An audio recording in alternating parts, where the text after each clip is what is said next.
So very good evening student, hope आप सभी बहुत अच्छे होंगे, आपकी तैयारी भी अच्छी चल रही होगी। स्वतंत्रता संग्राम का अगर हम लोग इतिहास को पढ़े तो यदि मैं आपसे पूछूं स्वतंत्रता संग्राम के बारे में या स्वतंत्रता संग्राम जैसे आप सुनते हैं तो कौन सा चेहरा आपके जहन में आता है?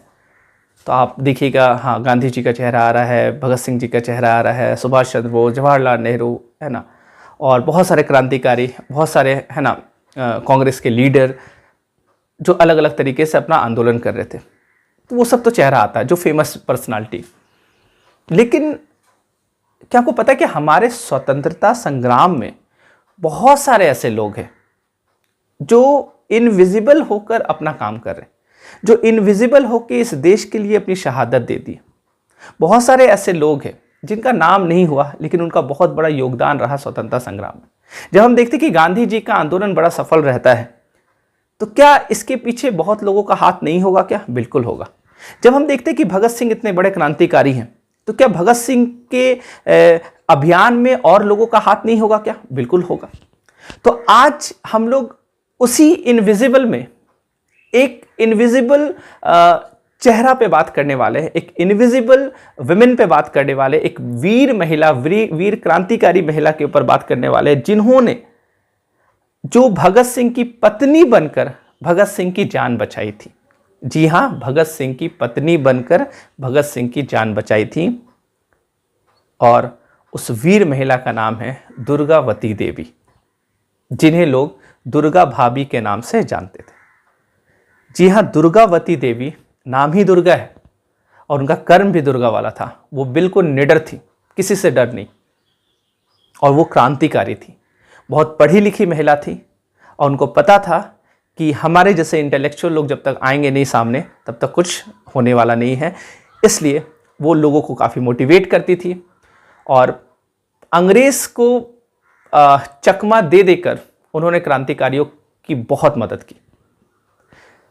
तो आज हम लोग बात करेंगे दुर्गावती देवी, और मैं आपको बताऊंगा वो कहानी कि कैसे दुर्गावती देवी जो है भगत सिंह की पत्नी बनकर भगत सिंह की जान बचाई थी। तो चलिए समझते से। लाला लाजपत राय, आपको पता है कि लाला लाजपत राय जो थे वो साइमन कमीशन का विरोध कर रहे थे, और साइमन कमीशन का विरोध करने के क्रम में उन पर लाठीचार्ज हुई और आगे चलकर उनकी मृत्यु हो जाती है। उनकी मृत्यु होने के बाद लोग काफ़ी शोक में थे, है ना, क्योंकि इतने बड़े लीडर की मृत्यु हो गई। अब लोगों ने फैसला लिया कि हम लोग लाला लाजपत राय की मृत्यु का बदला लेंगे, और एक क्रांतिकारी का एक मीटिंग हुआ, और उस मीटिंग को जो लीड कर रही थी वो थी दुर्गावती देवी। दुर्गावती देवी ने कहा कि अभी रोने का समय नहीं है, बदला लेने का समय है, और इस अंग्रेज़ों को इस देश से बाहर निकालने का समय है। तो कौन साथ देगा, कौन लाला लाजपत राय की का बदला लेगा? जिसमें भगत सिंह, सुखदेव, राजगुरु, चंद्रशेखर आजाद, इन लोगों ने हाथ उठाया, और आगे चलकर फिर, है ना, फैसला किया गया कि कौन कौन इसमें शामिल होंगे। तो सुखदेव होंगे, भगत सिंह होंगे, राजगुरु होंगे, चंद्रशेखर आज़ाद होंगे, जय गोपाल होंगे। जय गोपाल, बहुत लोग नाम नहीं सुनेंगे। जय गोपाल का काम था, सबको अपना अपना काम सौंपा गया था, क्योंकि जो सुखदेव जी जो थे वो बहुत बड़े रणनीतिकार थे, वो बहुत अच्छा रणनीति बनाते थे, स्ट्रेटेजी बहुत अच्छा बनाते थे।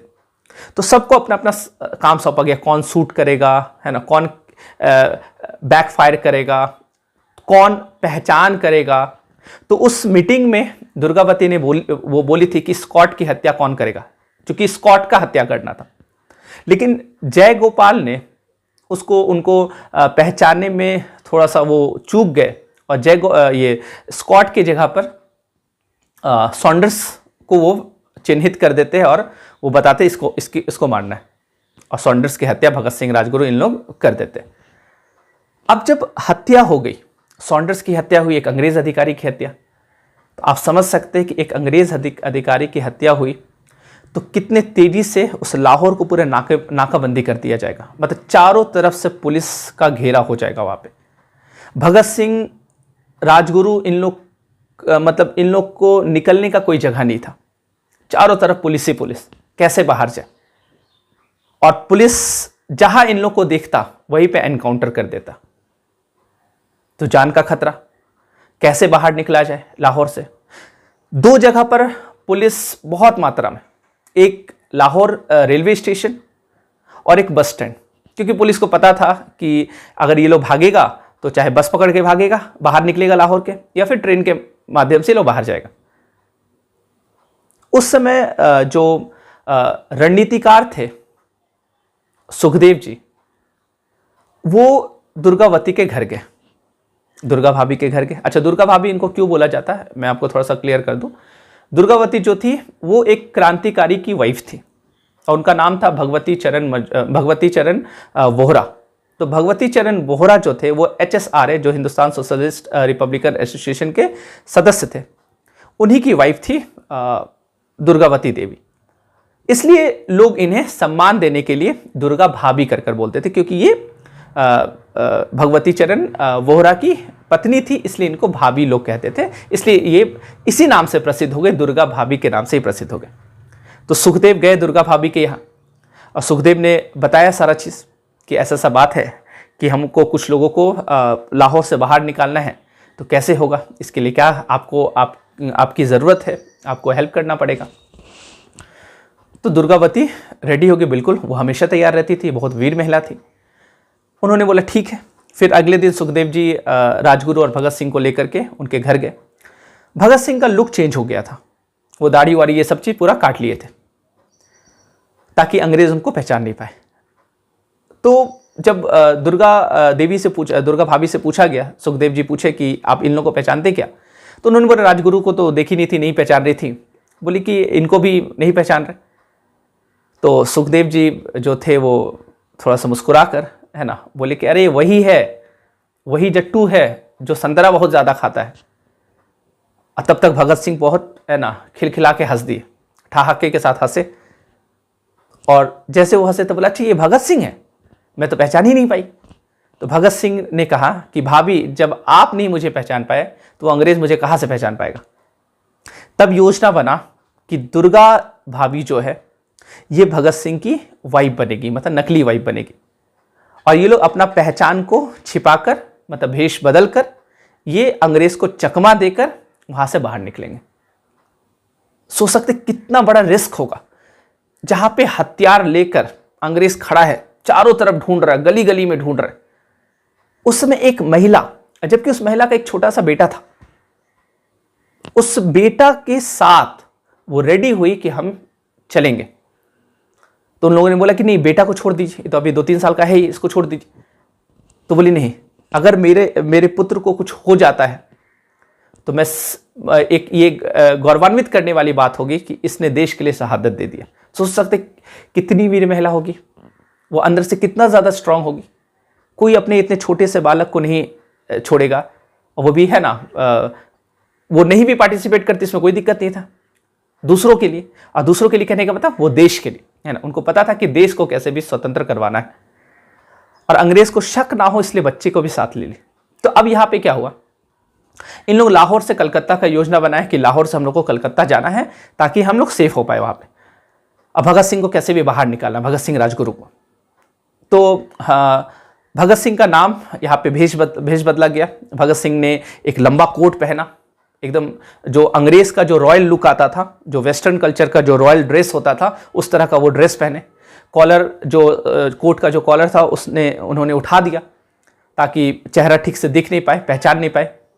और भगत सिंह देखने में लग रहे थे कोई वेस्टर्न विचारधारा से बहुत ज़्यादा प्रेरित है, और उसी प्रकार का वो लुक बना कर रखे थे। उनके साथ उनकी पत्नी। तो भगत सिंह यहाँ पे नाम चेंज किए और ये अपना नाम रंजीत रखे। तो ये रंजीत के नाम से सफ़र किए, और जो दुर्गा भाभी थी वो अपना नाम चेंज करके सुजाता रखी। तो रंजीत और सुजाता ये दोनों वाइफ हस्बैंड बन गए, पति पत्नी बन गए, और एक बच्चा, 3 साल का बच्चा उनकी गोदी में। अब ये लोग निकले। अच्छा, राजगुरु क्या कर रहे थे, तो राजगुरु इनके सेवक थे। तो ये अपने आप को दिखाए कि हम कोई बहुत बड़े अधिकारी हैं, बहुत पैसे वाले हैं, रॉयल है, और मेरा नौकर है साथ में। तो राजगुरु नौकर का भेष बदल रही। तो ये लोग एक एक्ट किए अंग्रेज को चकमा देने के लिए। आप समझ सकते हैं, बहुत बड़ा रिस्क भी था, लेकिन अंदर से कितना ज़्यादा वो लोग स्ट्रांग होंगे कि उनको कोई डर भय नहीं लगा। और सबको ये बात पता था कि ये लोग जैसे भगत सिंह का पहचान करेगा तुरंत शूट कर देगा। और दुर्गा भाभी जो है उनको भी पता था कि भगत सिंह के साथ मुझे भी मार देगा, मेरे बच्चे को भी मार देगा, सबको मार देगा। अंग्रेज था, क्रूर था, वो सब पर गोली चला देगा। लेकिन उस सबको साइड में रखकर निडर होकर वो आगे बढ़ी। और जो भगत सिंह और जो ये दुर्गा देवी थी, ये लोग फर्स्ट क्लास का डब्बा में गए क्योंकि अपने आप को रॉयल दिखाए। और राजगुरु चूँकि नौकर थे इनके, तो वो थर्ड क्लास के डब्बा में थे। और इन लोग इस तरह से एक्ट कर रहे थे जैसे कुछ एकदम नॉर्मल, किसी को कोई शक ना हो, शक का कहीं भी कोई भी गुंजाइश तक ना हो, इनके ऊपर कोई शक ना करे। लाहौर स्टेशन में लगभग 500 पुलिस वहां पे थे, 500, समझ सकते हैं? सब हथियार लेके खड़े थे, रेडी थे शूट करने के लिए कि निकलेगा तो इधर से निकलेगा। और उस अंग्रेज अधिकारी, पुलिसकर्मी सबके बीच से भगत सिंह ये लोग आराम से निकले, आराम से गए, किसी को शक ना हो। एक बार एक अंग्रेज अधिकारी थोड़ा सा उसको शक भी हुआ, तो वो एक बार क्या किया, एक बार इनके तरफ बढ़ा। जैसे इनके तरफ बढ़ा तो जो दुर्गा भाभी थी, उनका प्रेजेंस ऑफ माइंड बड़ा तेज था, उनको पता था कैसे चकमा देना। वो तुरंत उस अंग्रेज अधिकारी को बोली कि बच्चा को उसकी गोदी में दे दी, बोली थोड़ा सा इसको संभालिए ना, मुझे एक सामान है ना, कुछ करना। तो जैसे बच्चा को गोदी में दी, उसका शक जो था वो पूरा पूर्णतः क्या हो गया, खत्म हो गया। बोले कि नहीं, अगर ये लोग वो होगा, ये कोई अभियान पे चला होगा तो बच्चा को लेके तो नहीं आता। फिर उसको पता चला कि नहीं, ये कुछ लोग फुसफुसा रहे थे, कुछ अंग्रेज लोग फुसफुसा रहे थे कि लगते हैं कोई बड़े अधिकारी हैं। ऐसे करके ये आगे बढ़े और किसी को कोई शक नहीं होने दिए, और बहुत आसानी से ये वहाँ से निकले। और ये लोग उस तरह से एक्ट भी किए। भगत सिंह आगे जब लखनऊ स्टेशन आया, वहाँ पे भी वो उतरे, चाय पिए, राजगुरु उतरा, बच्चा के लिए दूध लाया, मतलब इस तरह से एक्ट कर रहे थे जैसे कि एकदम नॉर्मल है ना, नॉर्मल तरीके से वो जा रहे थे। तो इस तरीके से भगत सिंह को वो निकाली थी। लेकिन आज हम लोग उनके नाम को नहीं जान पाते। तो दुर्गा भाभी जो थी, उनका बहुत बड़ा योगदान रहा है। तो इस उन चेहरों में आती है जो इनविजिबल चेहरा है, जो छिपकर क्रांतिकारियों की मदद करती थी, अंग्रेज को चकमा देती थी, और बहुत चतुर थी। उनको पता था कि हमको कैसा अगला कदम क्या उठाना है। ये जेल में बंद क्रांतिकारियों को संदेश भी भेजती थी। प्याज के रस से वो लिखती थी। उससे क्या होता था, जब वो सूख जाता था वो गायब, कोरा कागज हो जाता था। एक क्रांतिकारियों को पता था, वो क्या करते थे, वो फिर उसको लाइट जला के उसको देखते थे, मतलब आग जलाकर उसको देखते थे, पढ़ने की कोशिश करते ये क्या मैसेज दे रही है। कोड वर्ड में वो मैसेज भिजवाती थी क्रांतिकारियों को जेल में। वो बहुत बार ऐसा भी हुआ है जब आलू प्याज ये सब, मतलब प्याज टमाटर ये सब सब्जी लेकर के उसके नीचे बॉम्ब लेकर के क्रांतिकारियों को वो भेजती थी। तो बहुत बड़ा इनका योगदान रहा है। 7 अक्टूबर 1907 में इनका जन्म हुआ था, और 15 अक्टूबर 1999 में इनकी मृत्यु हुई थी। ऐसे वीर क्रांतिकारी को हमारा शत शत नमन। धन्यवाद।